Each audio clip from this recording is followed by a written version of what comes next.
August 338 BC, the plains of Chaeronea in central Greece. On one side stood the combined armies of Athens and Thebes, the traditional powers of the Greek world, assembled in their finest bronze armour, with shields locked together in the centuries-old phalanx formation. On the other side, a revolutionary force from what the Greeks had long dismissed as a barbarian backwater, Macedonia. Leading them was a man who had studied warfare from childhood, who had watched, learned, and perfected what others had only glimpsed, Philip II.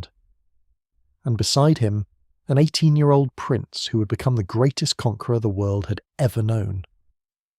What the Greeks didn't understand, what they couldn't have imagined as they stood there that August morning, was that they were facing their own tactics, perfected, refined, and weaponized against them. The Spartans at Thermopylae had shown the world what discipline and formation could achieve against overwhelming odds. Now, 142 years later, that lesson was about to destroy Greek independence forever. This is the story of how Spartan tactics were copied and used to crush not just Greece, but the mightiest empire the world had ever seen, the Persian Empire. Let's go back to where it started. August 480 BC, the mountain pass at Thermopylae, the Hot Gates, a narrow coastal passage where the mountains descended almost to the sea, creating a choke point barely wide enough for a wagon. King Leonidas of Sparta stood there with 300 of his personal guard, alongside roughly 7,000 other Greeks, blocking the path of the largest army ever assembled. Ancient sources claimed the Persian force numbered in the millions. Modern historians estimate between 100,000 and 300,000 troops. The math didn't matter. The Greeks were facing annihilation. King Xerxes of Persia had brought this massive force to finish what his father Darius had failed to accomplish, the conquest of Greece. The Greeks had one advantage: geography. The pass at Thermopylae was so narrow that the Persian numbers meant nothing. Only a few hundred men could fight at once, and in that confined space the Greek phalanx was virtually unstoppable. The phalanx. Let's understand what made it so devastating. Imagine a wall of bronze and flesh, 8 rows deep, each man carrying a round shield called an aspis, about 3 feet in diameter. Not just any shield. This thing weighed 15 pounds and was designed so that each soldier protected not just himself, but the man to his left. The shields overlapped, creating an impenetrable barrier. In their right hands, the Greeks held the dory, a spear about 8 feet long. But here's the genius of the formation. The first 3 rows could extend their spears beyond the front rank. So what you faced wasn't one line of spears. It was a wall of bronze shields with 3 layers of spear points protruding forward, like a porcupine made of men and metal. To make this work required something the world had rarely seen: discipline.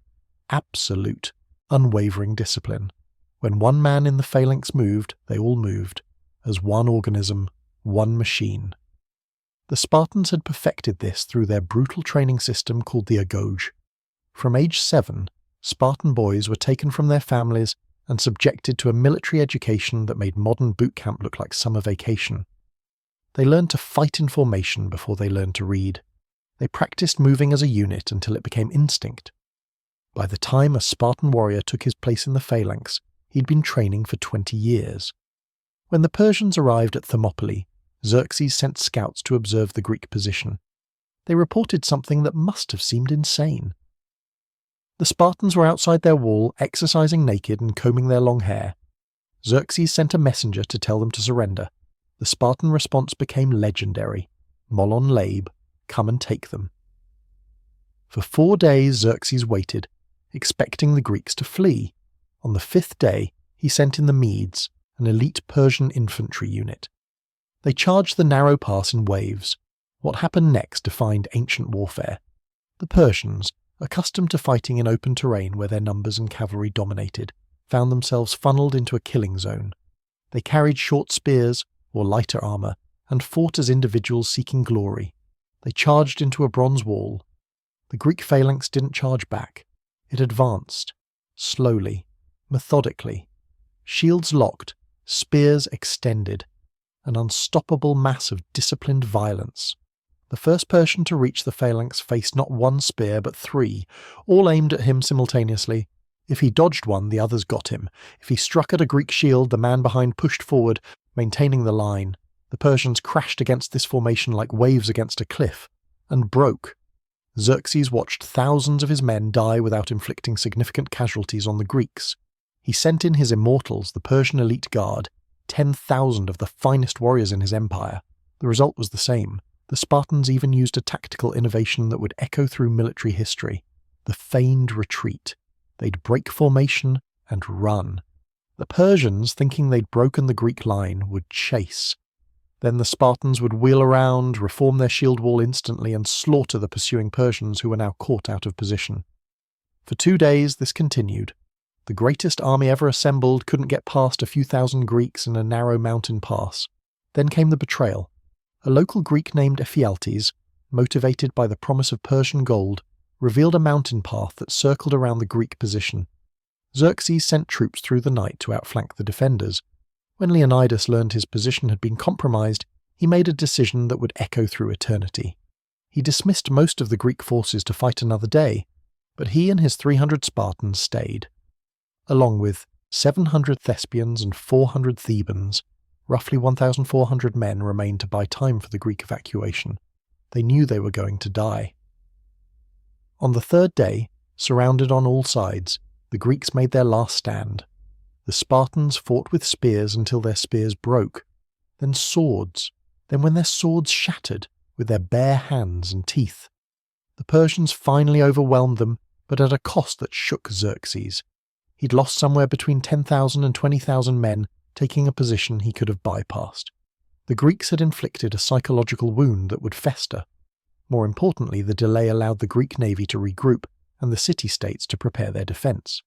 Within a year, the Persians would be defeated at Salamis and Plataea. Greece remained free. The lesson of Thermopylae wasn't just about courage, it was about the power of formation, discipline, and tactical use of terrain. The phalanx had proven that trained infantry, fighting as a unit, could defeat superior numbers. This lesson wouldn't be lost. Fast forward 121 years, the Kingdom of Macedonia. 359 BC, the north of Greece, a place the sophisticated Athenians and Spartans dismissed as barely civilized. The Macedonians spoke Greek, but with a thick accent the southerners mocked. They drank wine without watering it down, which Greeks considered barbaric. They were ruled by kings, not democracies or oligarchies, which seemed primitive. And their military was a joke. Farmers conscripted when danger threatened, poorly equipped, barely trained. In 360 BC, the Illyrians had slaughtered the Macedonian army, killing King Perdiccas and 4,000 troops in a single battle. The kingdom was in crisis. Enemies surrounded them, Illyrians to the north, Paeonians to the east, Thracians threatening invasion, Athens supporting rival claimants to the throne. Macedonia was weeks away from ceasing to exist. Then a 23-year-old man named Philip was acclaimed king, Philip II, the younger son of King Amyntas III, and he had a secret weapon: knowledge. From age 15 to 18, Philip had been held hostage in Thebes, one of Greece's great military powers. This wasn't imprisonment in a dungeon. Highborn hostages lived at court, educated alongside the nobility. And Philip had arrived in Thebes at exactly the right moment. He witnessed the reforms of Epaminondas, the Theban general who had shattered Spartan supremacy at the Battle of Leuctra in 371 BC. Epaminondas had taken the traditional phalanx and made it better. He'd experimented with depth, massing 50 men deep on one wing to create overwhelming force at a decisive point. He'd created the Sacred Band, an elite force of 150 pairs of lovers who would die before abandoning their partners. He'd perfected the oblique order, attacking at an angle to maximize force against a weak point, while refusing battle on the other flank. Philip absorbed everything. He studied tactics, logistics, training methods. He watched how professional soldiers differed from citizen militias. He learned that warfare wasn't about individual heroism, it was about system. When Philip became king in 359 BC, he had maybe weeks before his enemies destroyed Macedonia. He immediately called an assembly of the Macedonian people. Plutarch recorded that he spoke with such eloquence and passion that he restored their shattered morale. But words weren't enough. Philip needed to transform the Macedonian military from a mob of farmers into a professional fighting force, and he needed to do it in months, not years. He started with the phalanx, the same formation the Spartans had used at Thermopylae. But Philip saw its limitations. The Greek hoplite phalanx was powerful but inflexible. It struggled on rough terrain, it was vulnerable if caught in the flank, and it required wealthy citizens who could afford their own armour and weapons, limiting the manpower pool. Philip solved these problems through revolutionary reforms. First, professionalism. He made military service a full-time occupation with regular pay and a clear promotion pathway. Macedonian soldiers would train year-round, not just when danger threatened. They'd drill constantly until complex manoeuvres became muscle memory. Second, equipment. Philip looked at the Greek dory spear 8 feet long and asked a simple question. What if it was longer? Much longer. He created the sarissa, an 18-foot pike. In some later versions, up to 21 feet. To wield this monster you needed both hands, which meant the shield had to shrink. The Macedonian peltus shield was smaller, lighter, worn on the left arm or suspended from the neck. This had cascading effects. Smaller shields meant lighter armour. Lighter armour meant faster movement. Faster movement meant the phalanx could march 30 miles in a day when Greek hoplites struggled with 12. But the sarissa wasn't just about reach. It changed the mathematics of combat. In a Greek phalanx, the first 3 ranks could extend their spears forward. In Philip's Macedonian phalanx, the first 5 ranks projected their sarissas beyond the front man. Imagine facing that. 5 layers of 18-foot pikes coming at you, while you're carrying an 8-foot spear. You literally couldn't get close enough to fight back. The man in the 6th row and beyond held their sarissas vertically, or rested them on the shoulders of those in front, creating a forest of pikes that helped deflect arrows and javelins. The formation was typically 16 men deep, though Philip could adjust this based on terrain and opposition. Third, organisation. Philip divided his phalanx into units called syntagma, normally 16 men by 16 men, creating squares of 256 soldiers. These units could manoeuvre independently, will to face threats from different directions, even perform complex tactical movements on the battlefield. Greek phalanxes had struggled with this. Once committed to an advance, they were like a train. They went forward or they stopped, turning, retreating, reforming under pressure. These were incredibly difficult. Philip's phalanx could do all of it. But here's where Philip's genius really showed. He understood that the phalanx, no matter how improved, had inherent limitations. It was powerful from the front, but vulnerable on the flanks and rear. It worked best on flat, open ground, and it was relatively slow, even with lighter armour. So Philip didn't make the phalanx the star of his army. He made it the anvil. The phalanx's job was to pin the enemy in place, to hold them, to absorb their attack, to create a giant, immovable obstacle that fixed the opposing army in position. Meanwhile, Philip revolutionised his cavalry. The hetairoi, the companion cavalry, drawn from the Macedonian aristocracy. Philip trained them to fight in wedge formation, a flying V that could punch through enemy lines like a spear point. The cavalry would wait for the perfect moment, when the enemy was fully engaged with the phalanx, when they were committed, when their formation began to break down from the grinding pressure of those sarissa points, then the cavalry would strike. Into the flank, into the rear, into any gap or weakness. This was the hammer. The phalanx was the anvil. The enemy was caught between them and destroyed. Philip also reformed logistics. Greek and Persian armies travelled with massive baggage trains, servants, families, prostitutes, merchants, wagon after wagon of supplies. These trains moved slowly and required enormous resources. Philip banned all of it.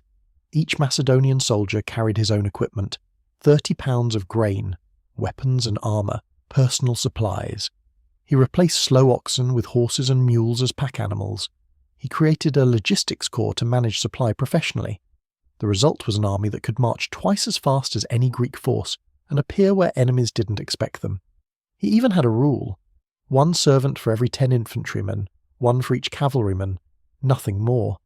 This created the fastest, most mobile army the ancient world had seen.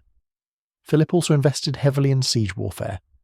Greek armies typically besieged cities by building walls around them and waiting for starvation. This could take years. Philip hired the engineer Polyeidos and built a corps of specialists who could construct siege towers, battering rams, catapults. Cities that had resisted Athens for years fell to Philip in months. Now came the test. In 358 BC, just a year after taking the throne, Philip led his reformed army against the Illyrians, the same people who had slaughtered his brother and 4,000 Macedonians. Philip brought 10,000 infantry and 600 cavalry. The Illyrians had 10,000 picked infantry and 500 cavalry, nearly equal numbers. But the armies weren't equal at all.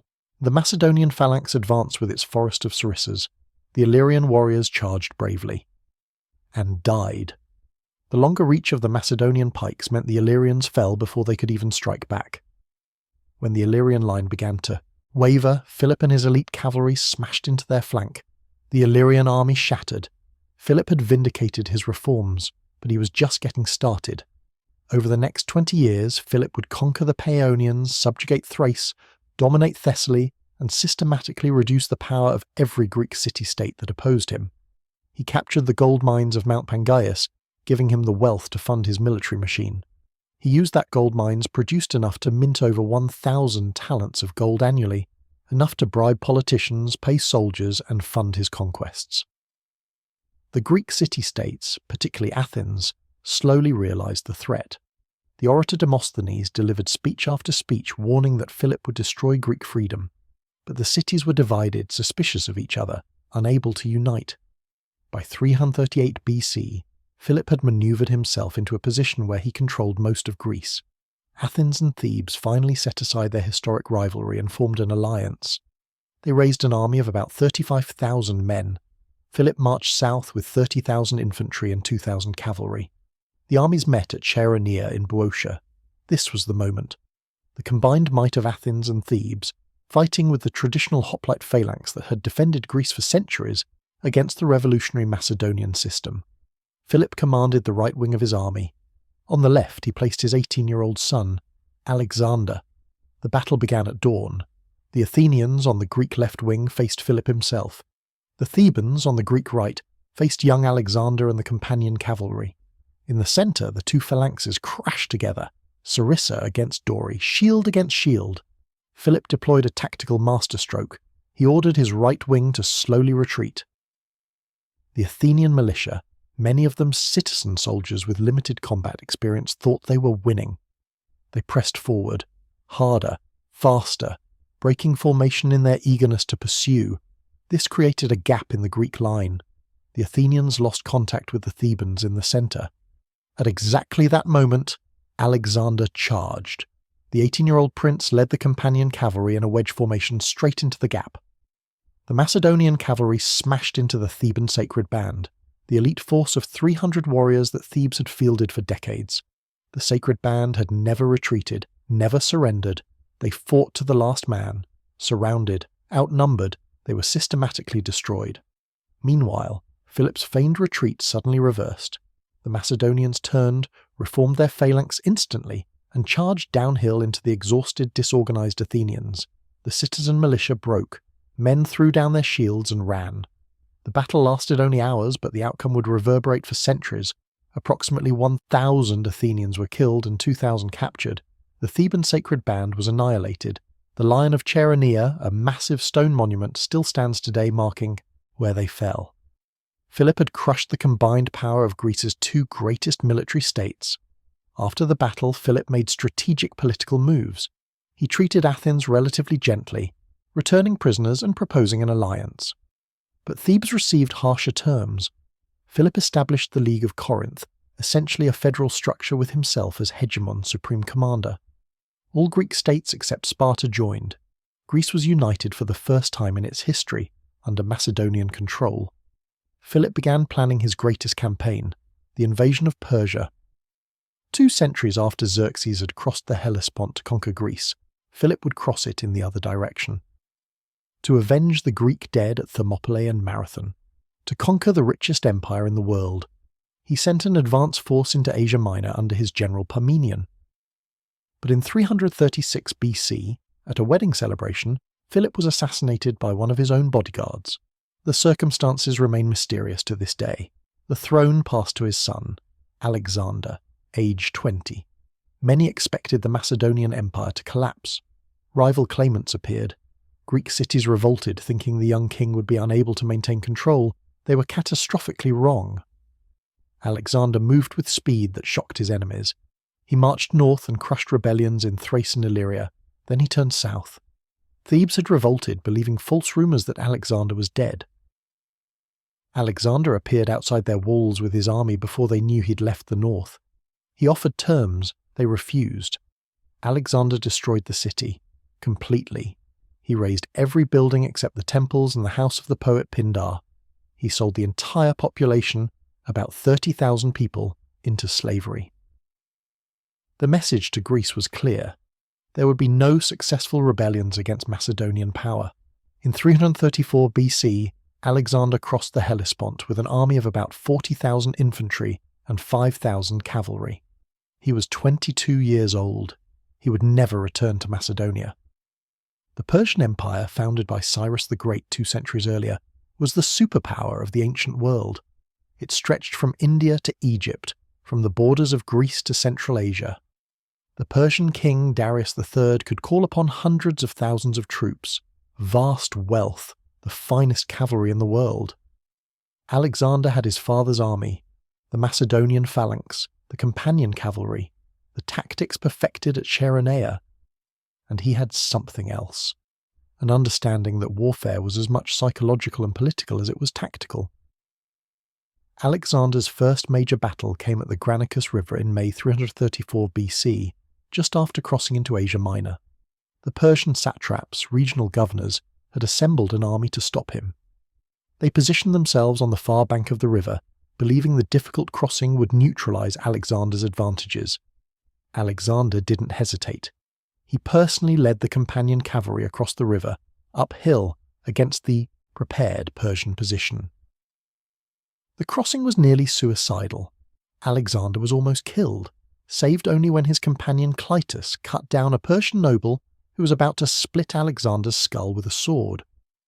But the sheer audacity of the assault broke the Persian line. The phalanx crossed behind the cavalry and the Persian army disintegrated. This was Alexander's pattern: aggressive, personal leadership from the front, using his cavalry as a shock weapon while the phalanx provided the stable base. The victory opened Asia Minor to Macedonian conquest. City after city surrendered. By 333 BC, Alexander controlled the entire western coast of the Persian Empire. King Darius decided he needed to face this threat personally. The two armies met at Issus, on the Mediterranean coast in what's now Turkey. Darius had assembled the Persian royal army. Ancient sources claim he had over 600,000 troops. Modern estimates suggest more like 100,000, still significantly outnumbering Alexander's force of about 40,000. But Darius made a tactical error. He positioned his army on a narrow coastal plain, between the mountains and the sea, the same kind of terrain that had favoured the Greeks at Thermopylae. The Persian numbers meant nothing. They couldn't deploy properly. Alexander, seeing this, immediately attacked. He used the same hammer and anvil tactic Philip had perfected. The Macedonian phalanx advanced in the centre, fixing the Persian infantry in place. Meanwhile, Alexander led the companion cavalry in a charge that aimed straight at Darius himself. The Persian king, seeing the Macedonian cavalry smashing through his line, panicked. He fled. When an ancient king fled the battlefield, his army typically collapsed. The Persians had no radios, no modern command and control. If the king ran, soldiers assumed the battle was lost. The Persian army disintegrated. Darius escaped, but left behind his mother, wife, and daughters. Alexander treated them with respect, which became a powerful propaganda tool.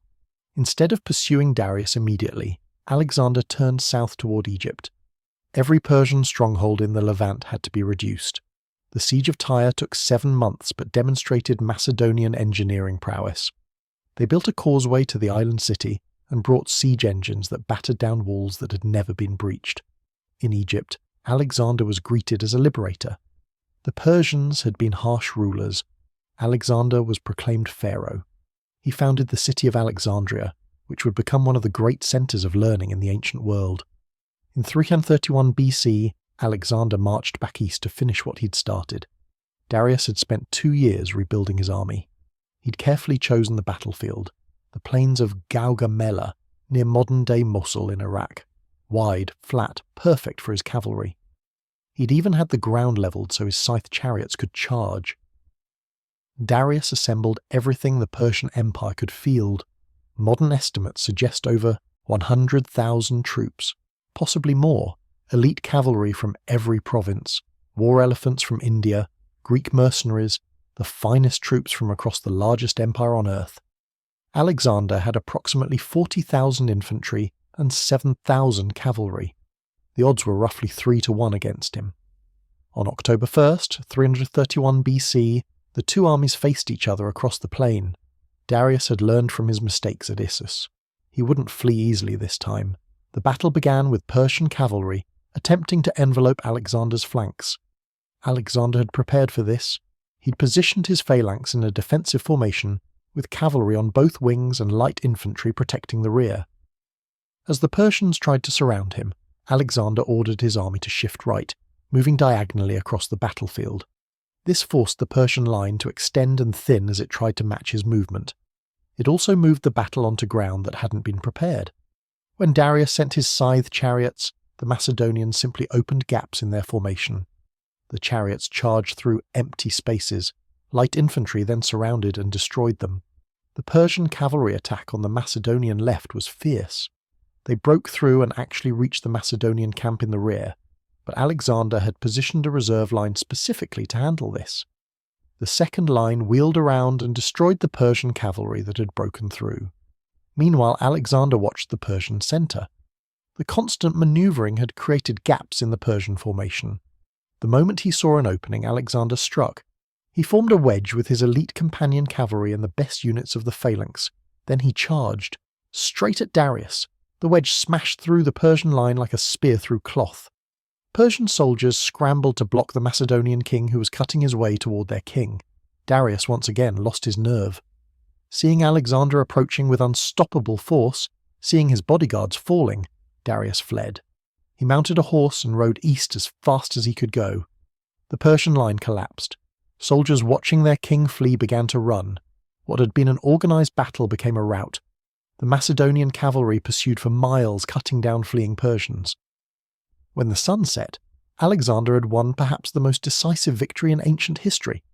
Persian casualties were in the tens of thousands. Macedonian losses were roughly 100 killed, though other ancient sources suggest higher numbers, perhaps 500. Even accounting for exaggeration, it was an overwhelming victory. Darius fled east into Bactria, trying to raise another army. But in 330 BC, one of his own satraps, Bessus, murdered him. The assassin declared himself the new Persian king, but no one else accepted this claim. Alexander captured Babylon without resistance, then Susa, then Persepolis, the ceremonial capital of the Persian Empire. In Persepolis, Alexander found unimaginable wealth, thousands of talents of gold and silver, the accumulated treasure of 2 centuries of Persian rule. Alexander eventually burned Persepolis. The symbolism was clear. The Persian Empire, founded by Cyrus the Great, sustained by Darius I, expanded by Xerxes, had fallen. In just 3 years, Alexander had conquered what had taken the Persians 200 years to build. The tactics that began at Thermopylae with 300 Spartans holding a mountain pass had evolved. Philip had taken the phalanx and made it professional, armed it with the sarissa, trained it to perfection, and integrated it with cavalry in a revolutionary combined arms system. Alexander had taken his father's army and used it with such tactical genius that he'd toppled the greatest empire in the world. But Alexander wasn't done. He would spend the next 7 years campaigning in Central Asia and India, fighting mountain tribes in Afghanistan, crossing the Hindu Kush in winter, defeating King Porus and his war elephants at the Hydaspes River. He conquered territory stretching from Greece to India, an empire larger than any before it. Only when his exhausted army mutinied at the Hephaestus River did Alexander finally turn back. By the time he died in Babylon in 323 BC, aged 32, Alexander controlled more territory than any conqueror in history. And it all started with a formation, a way of fighting that the Spartans had perfected at Thermopylae, men standing shoulder to shoulder, shields locked, moving as one. Philip had seen this and asked, how can this be better? Longer spears, lighter armour, professional training, combined arms tactics. Alexander had taken these improvements and added his own genius for tactics, logistics, and psychological warfare. The irony is perfect. The Greeks who'd fought at Thermopylae to preserve their freedom from Persian conquest watched their descendants conquered by a Greek king using the same tactics their ancestors had pioneered. Then that king used those same tactics to conquer Persia. The phalanx formation, born in the mountains of Greece, perfected in Spartan blood at Thermopylae, revolutionized by Philip of Macedon and wielded by Alexander the Great, had conquered the known world. When Spartan tactics were copied and crushed an empire, it wasn't just military victory. It was a complete transformation of warfare, politics, and history. The era of the independent Greek city-state ended at Chaeronea. The Persian Empire ended at Gaugamela. The entire ancient world was reshaped by a tactical system that could trace its lineage directly back to those 300 Spartans standing in a narrow mountain pass, shields locked, spears forward, refusing to yield. "Come and take them," they'd said. Philip and Alexander did more than take. They perfected what the Spartans had shown was possible and used it to take everything. The story doesn't end with Alexander's death in 323 BC. Because the Macedonian system, the evolution of Spartan tactics that had conquered the world, would continue to reshape history for centuries. And the greatest test of these tactics was yet to come. When Alexander died, probably from typhoid fever, though some suspected poison, he left behind an empire with no clear successor. His generals, the diadochi, immediately began fighting among themselves for control. These weren't mere politicians. They were hardened military commanders who had campaigned with Alexander from Greece to India. Each commanded armies trained in the Macedonian system. Each understood the phalanx, the cavalry tactics, the combined arms warfare that had conquered Persia.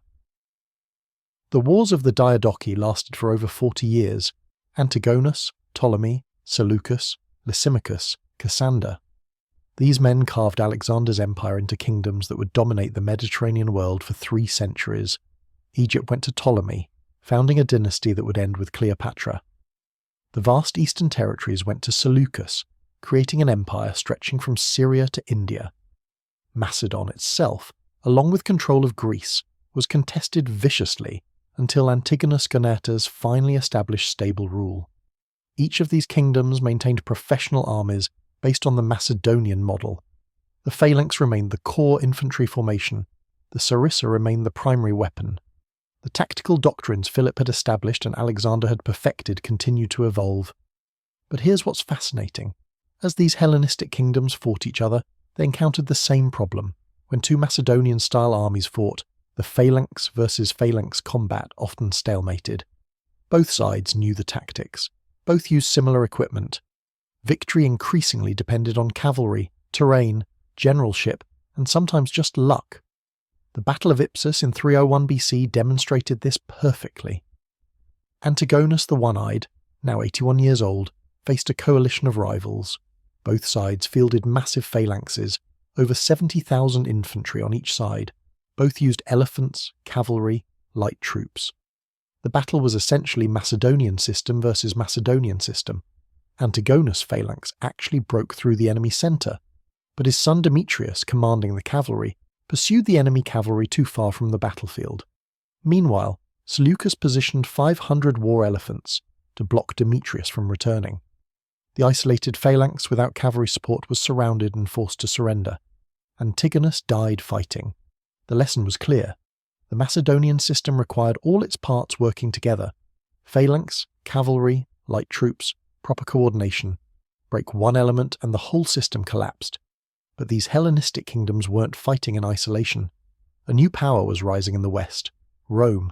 The Romans in 300 BC were still confined to central Italy. They'd recently survived an invasion by the Gauls who had sacked Rome itself in 390 BC. They were tough, disciplined, but hardly a world power. Their military system was completely different from the Macedonian phalanx. The Roman legion was based on flexibility and adaptability. Instead of one massive formation, the legion was divided into maniples, small units of 120 men that could maneuver independently. Roman soldiers carried the gladius, a short stabbing sword, and the pilum, a weighted javelin designed to bend on impact so enemies couldn't throw it back. They wore heavy armour but fought in looser formations than the phalanx. The Roman system emphasized individual initiative within the unit structure, whereas the phalanx required absolute uniformity. Roman maniples could adapt to terrain, wheel to face threats, fall back, and reform. The question was inevitable. What would happen when these two systems met? In 280 BC, the Greek city of Tarentum in southern Italy, threatened by Roman expansion, called for help. They appealed to Pyrrhus, king of Epirus, one of the most skilled generals of the age. Pyrrhus had studied under some of Alexander's veterans. He commanded an army trained in pure Macedonian style, phalanx armed with sarissas, companion-style cavalry, war elephants from the east, approximately 25,000 infantry, and 3,000 cavalry. The best troops the Hellenistic world could produce. The Romans sent an army of roughly 35,000 to face him. The two forces met at Heraclea. The Roman consul, Publius Valerius Laevinus, had never seen a Macedonian phalanx in action. His troops had never faced war elephants. The battle began with cavalry skirmishes on the flanks. Then the infantry engaged. The Roman maniples advanced against the phalanx. What happened next shocked both sides. The Romans didn't break. The Macedonian sarissas had always caused enemy formations to dissolve before contact. The sheer psychological impact of that wall of pike points typically shattered opposing infantry. But the Romans kept coming. They tried to get inside the reach of the long pikes, where their short swords would have the advantage. The phalanx held firm, but this was unlike anything Pyrrhus had experienced. Then Pyrrhus deployed his secret weapon, 20 war elephants. The Romans had never encountered elephants. Their horses panicked at the smell. The Roman cavalry fled. The elephants crashed into the Roman infantry, trampling and goring. The Roman line finally broke. But the Romans had inflicted casualties on the phalanx that Pyrrhus had never suffered before. His victory cost him nearly 4,000 men, including many of his best officers. The Romans lost more, perhaps 7,000, but they had infinite reserves. Pyrrhus reportedly said, "Another such victory and I shall be ruined." The origin of the term Pyrrhic victory. The following year at Asculum the pattern repeated. Pyrrhus won, but at devastating cost. His army was being ground down. The Romans would lose a battle, then raise a new army. Pyrrhus couldn't replace his losses. The Roman system, based on citizen soldiers and vast manpower reserves, could absorb defeats that would destroy Hellenistic kingdoms. After several more years of inconclusive fighting, Pyrrhus withdrew to Greece. He'd proven the Macedonian phalanx could defeat Roman legions, but he'd also revealed its limitations. The phalanx required perfect conditions: flat ground, intact formation, cavalry support. Break any of these and it became vulnerable. The Romans, meanwhile, studied what they'd learned. They would remember. For the next 50 years, Rome continued expanding. By 229 BC, they controlled all of Italy. They'd fought and won the First Punic War against Carthage, gaining Sicily and becoming a naval power. They were looking east. The Hellenistic kingdoms noticed. In 215 BC, during Rome's darkest hour fighting Hannibal in the Second Punic War, Philip V of Macedon made a catastrophic decision. He allied with Carthage against Rome. This drew Rome's attention to Greece. The First Macedonian War was inconclusive, fought while Rome was busy with Hannibal, but in 200 BC, with Carthage defeated, Rome turned its full attention to Macedon. The Second Macedonian War pitted the Roman legion against the Macedonian phalanx in a direct test. Philip V commanded an army of approximately 26,000, including his elite phalanx trained in the centuries-old Macedonian tradition. The Roman consul Titus Quinctius Flamininus brought about 26,000 legionaries plus allied troops. The armies met at Cynocephali, the Dog's Heads, in Thessaly in 197 BC. The terrain was hilly, broken ground, exactly the kind of landscape where the phalanx struggled. The battle began almost by accident when foraging parties from both armies collided. Both commanders committed their full forces. Philip deployed his phalanx on his right wing, which was advancing downhill with perfect terrain. The Macedonian sarissas smashed into the Roman left, which gave ground. Philip's right wing was winning, but Philip's left wing was still forming up on rough uphill terrain. The Roman right wing attacked before the Macedonian phalanx could properly deploy. The Roman maniples, smaller and more flexible, could navigate the broken ground. They crashed into the still-forming Macedonian left. More critically, a Roman military tribune, whose name wasn't recorded by history, made a decision that changed warfare forever. Seeing Philip's phalanx fully committed to pursuing the Roman left, the tribune took 20 maniples, about 2,000 men, and attacked the rear of the Macedonian phalanx. The phalanx, designed to fight forward with its forest of pikes, was helpless against attack from behind. The sarissas, 18 feet long, couldn't be turned quickly. The tight formation meant men couldn't maneuver individually. The Romans carved into the phalanx from behind. The Macedonian right wing, which had been winning, suddenly found itself being slaughtered from the rear. Panic spread. The formation collapsed. Philip lost 8,000 killed and 5,000 captured. Roman losses were perhaps 700. The battle proved what Pyrrhus had suspected. The phalanx was devastating when employed perfectly, but catastrophically vulnerable to flexible tactics and rough terrain. The Roman maniple system could adapt. The phalanx could not. Rome forced Philip to surrender his fleet, pay a massive indemnity, and abandon all territory outside Macedon proper. The Macedonian kingdom that Philip II and Alexander had built was reduced to a minor regional power. But the greatest test was yet to come. Philip's son Perseus took the throne in 179 BC. He spent years rebuilding Macedonian power. In 171 BC, Rome declared war again. The Third Macedonian War would see the final confrontation between the Macedonian phalanx and the Roman legion. Perseus commanded perhaps the finest phalanx ever assembled. Over 40,000 infantry armed and trained in pure Macedonian style. The Romans sent multiple consular armies. The early battles were inconclusive. At Callinicus, Perseus actually defeated a Roman army, proving the phalanx could still win under the right conditions. The decisive battle came at Pydna in 168 BC. Lucius Aemilius Paulus commanded the Roman forces. Both generals initially avoided battle, looking for advantageous terrain. Then, according to legend, a runaway horse forced an accidental skirmish that escalated into full battle. Perseus deployed his phalanx on level ground. Perfect conditions. When the Macedonian pike wall advanced, the Romans gave ground. Roman historian Plutarch, writing centuries later but using contemporary sources, described the terror of facing the phalanx. The Romans couldn't penetrate the forest of pike points. Javelins bounced off. Men died trying to get close. Aemilius Paulus, the Roman commander, reportedly felt fear watching the phalanx advance. But then the terrain changed. As the phalanx pursued the retreating Romans, it crossed rougher ground. The formation began to break up. Gaps appeared. The Romans had been waiting for this.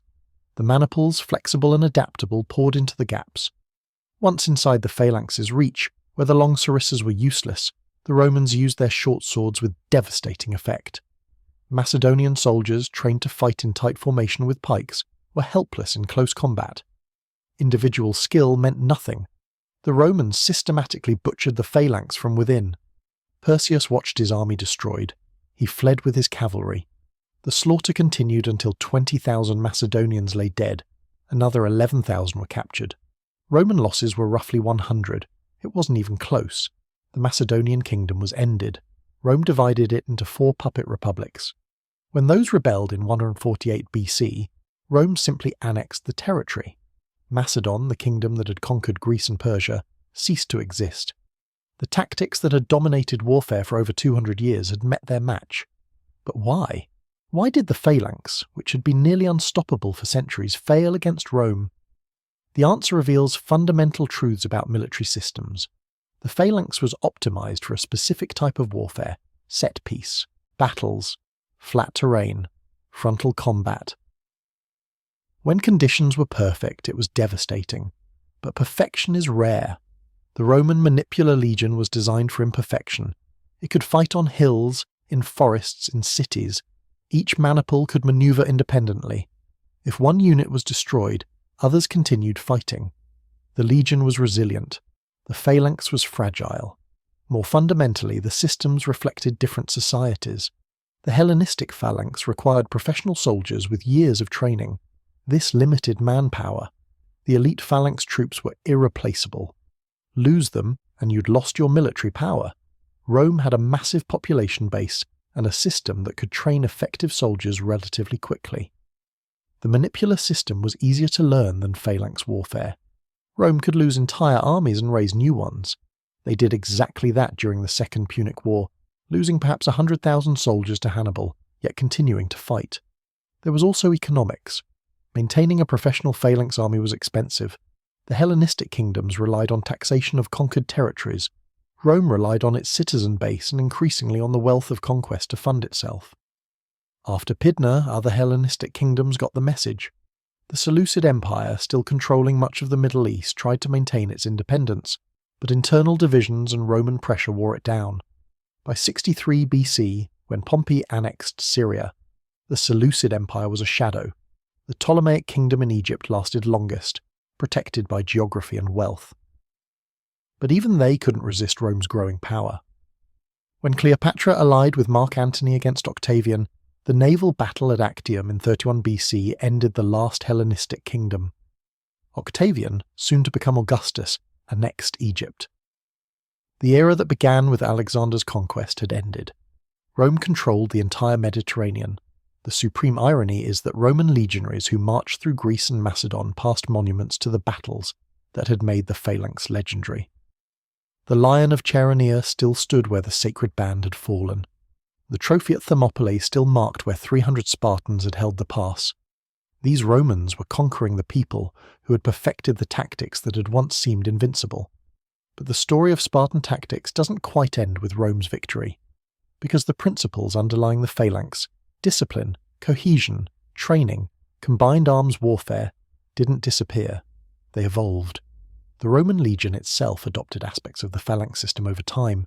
The manipular legion eventually gave way to the cohort legion, which used larger, less flexible units. By the late Empire, Roman infantry looked increasingly like the phalanx they'd once defeated. Heavy infantry with spears fighting in tight formations. Medieval pike formations would rediscover the same principles. Swiss pikemen in the 14th and 15th centuries used 18-foot pikes in tight formations, terrifyingly effective against cavalry. Spanish tercios of the 16th century combined pikemen with arquebusiers, creating combined arms warfare that dominated European battlefields for a century. The principle of infantry advancing in tight formation with pikes, extended forward, never truly died. It just kept evolving based on technology and tactics. The Spartans at Thermopylae had proven that disciplined infantry, properly led and positioned, could defeat superior numbers. Philip of Macedon had taken that lesson and built it into a professional military system that conquered Greece. Alexander had used that system to topple the greatest empire in the world. For 2 centuries, the Macedonian phalanx dominated warfare, creating kingdoms that shaped the ancient world. When Rome finally defeated the phalanx, they weren't rejecting its principles. They were adapting them to their own culture and circumstances. The emphasis on training, discipline, unit cohesion, all of that remained. What changed was flexibility versus rigidity, adaptability versus perfection, mass participation versus professional elite. The broader lesson echoes through military history. Perfect tactics for perfect conditions will always lose to good tactics that work in imperfect conditions. The phalanx required everything to go right. The Roman legion could function when things went wrong. Quantity has a quality all its own. Rome's ability to replace losses gave them strategic advantages that tactical victories couldn't overcome. Systems must match societies. The phalanx fit Macedonian culture. The legion fit Roman culture. Neither could simply be copied without the supporting society. Technology and tactics evolved together. The sarissa dominated until enemies learned to exploit its weaknesses. Today, we don't fight with pikes and shields, but modern militaries still argue about similar questions: precision weapons versus mass firepower, professional soldiers versus citizen armies, rigid doctrine versus flexible adaptation, heavy armor versus mobility. These are the same questions Philip and Alexander faced, the same questions Roman generals considered when fighting the phalanx. When we study Thermopylae, we often focus on the courage of the 300 Spartans, and that courage was real. But the more important lesson was tactical. A small force with superior discipline and positioned advantage could defeat a much larger army. Philip saw that lesson and asked how to make it scalable, how to create an army that combined the discipline of the Spartans with the size to conquer empires. He solved it with the sarissa-armed phalanx, professional training, and combined arms tactics. Alexander took his father's solution and added genius-level tactical innovation and ruthless strategic thinking. The result was conquest on a scale the ancient world had never imagined. Then Rome showed that even the best tactical system could be defeated by a more adaptable one, backed by superior resources and political, Organisation, 3 centuries, from Thermopylae in 480 BC to Pydna in 168 BC. 3 centuries of the phalanx system dominating warfare, starting with Spartan heroism, evolving into Macedonian professionalism, conquering the known world, then finally falling to Roman flexibility. The tactics that 300 Spartans used to hold a mountain pass were copied, perfected, and used to crush the Persian Empire, conquer India, create kingdoms that lasted centuries, and reshape the ancient world. That's the story of how Spartan tactics were copied and crushed an empire, or more accurately, crushed multiple empires, before finally being crushed themselves. But the principles they embodied, discipline, training, cohesion, combined arms warfare, proper use of terrain, those principles never died.